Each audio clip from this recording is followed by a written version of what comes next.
That means the diseases that affect the arteries that supply the heart. So all those, when these people come for echo, we actually identify. We also look at the valves. If we see there's no valve problem, we know that mainly this is a primarily problem of the heart muscle. It's the heart muscle that is affected, that is dilating. There's a clip here of a patient in a short axis view, which we took, and we see that actually this patient's left ventricle is dilated and the function is actually compromised. There's poor left ventricular function. In the four-chamber view, we see the same scenario. The top chambers and the bottom chambers are actually dilated. So in this case, before we even put our color there, we know that the coaptation of the valves on the left side and on the right side is poor. So we expect that this patient could be having what we call regurgitation or a backflow, which causes an overload on the heart. So this is a clip, it's a video clip which was taken, we had recorded on our machine, which shows a four-chamber view in which the valves are barely opening with force because the myocardial function is actually reduced. So that's what actually happens. So when we put our color, actually we see that there's regurgitation. That sound that is coming out from the valve when we put our color flow and the continuous wave Doppler, it just shows that there's a lot of backflow or regurgitation. So as I said, we have to see now and assess how advanced this dilated cardiomyopathy is, because it can be moderate, it can be mild, moderate, or severe. So there are pointers to an advanced state of dilated cardiomyopathy. What do we look for? We look for low output. That means the output, the cardiac output. That means the amount of blood that the left ventricle is pumping per each contraction per minute is less than the required range. So there will be low output, and also the velocity, that means the velocity of the blood passing through the left ventricle outflow tract. That means that is the outflow tract that comes out from the left ventricle. If we put our hemodynamic measurements there, we'll see that the velocity of the blood is low. Why is it low? Because the ventricle is dilated, doesn't have the strength, the force to generate enough pressure. So that is another parameter. Also look at the size of the atria, both sides, on the left and on the right. Usually these patients, you find that both atria are enlarged. Why? Because the valves are not closing, there's regurgitation causing an overload. So usually you have both atria volume overloaded. So once there's volume overload, any chamber is prone to dilate or to increase in size. We also see mitral regurgitation because of annular dilatation. Annulus is just a valve ring, so the valve ring is dilated, so it's just expected that there will be backflow. The valve will not close, and a lot of backflow creating volume overload. Also, we know that this patient has an advanced cardiomyopathy. If we see that the right ventricular function, also the right ventricular function is affected. There are signs of pulmonary hypertension, which I've mentioned already, and the tricuspid regurgitation. So in this case, we actually conclude that this client who has been sent to us has an advanced stage of dilated cardiomyopathy. On this clip, I have a patient who was 28 years old, who was sent to us because of shortness of breath. Also when they did, actually the patient had heart failure symptoms, so when they did an x-ray, they found there was an increased heart shadow. So when they sent this client to us, she was ambulant, she was walking, although with a lot of difficulty. But when we did a scan of the heart, we saw that this client had a dilated cardiomyopathy. Both the right and left ventricles were dilated. The left and right atrium were dilated. Systolic function of this client was significantly or severely reduced. What did we see? We saw also a clot in the apex or in the highest point of the left ventricle. I mentioned earlier on how clots form. It is just due to poor function of the left ventricle, which slows down the velocity of the blood, which encourages stagnation, and stagnation is a recipe for a clot to form. So the reason why this patient developed a clot was that there was severe left and right ventricular systolic dysfunction. So that one was the cause. So these are some of the things that we see and come and conclude that this dilated cardiomyopathy is an advanced form. The other thing that we see, which can point to us actually not to suspect, just to conclude that this is an advanced dilated cardiomyopathy, we see other things, symptoms and signs of heart failure. When we put our probe on the patient's chest, we see that this patient might have pleural effusions, that is accumulation of fluid in the pleural spaces. Either maybe it can be unilateral or bilateral.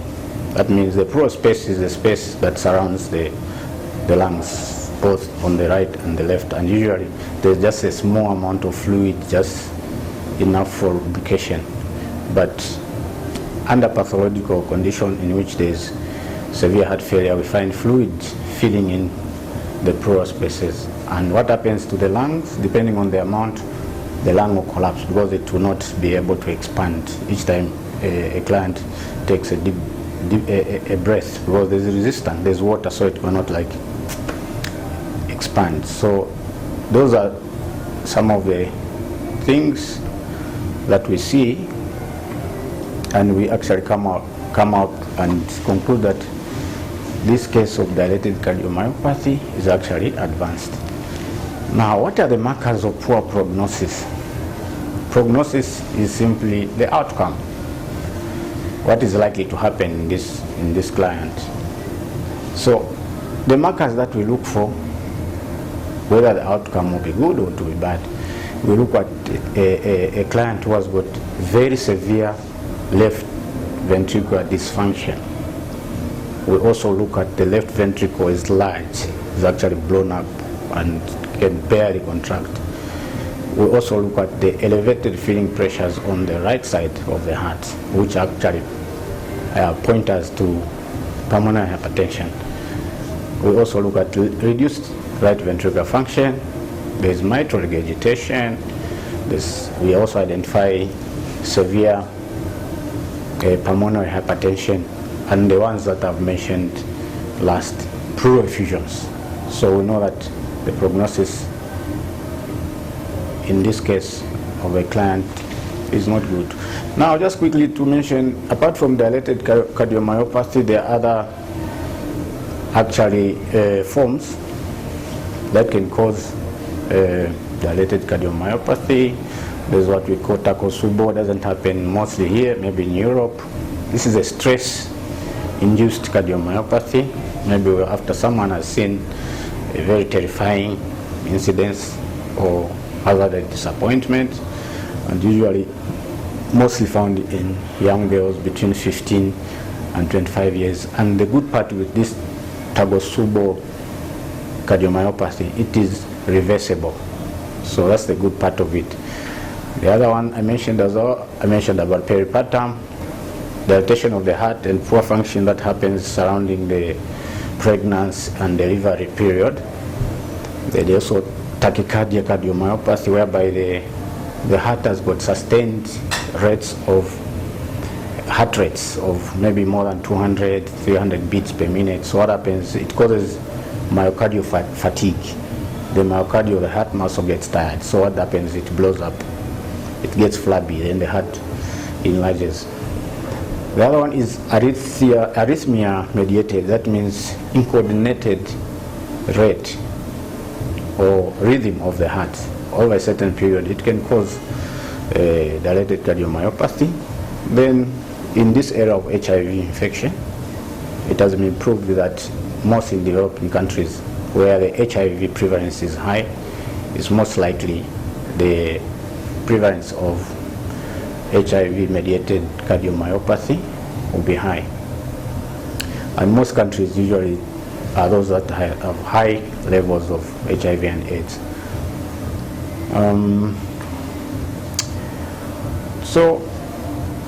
From this point, we shall also include what the experts say. We shall show what our friends in Europe talk about dilated cardiomyopathy.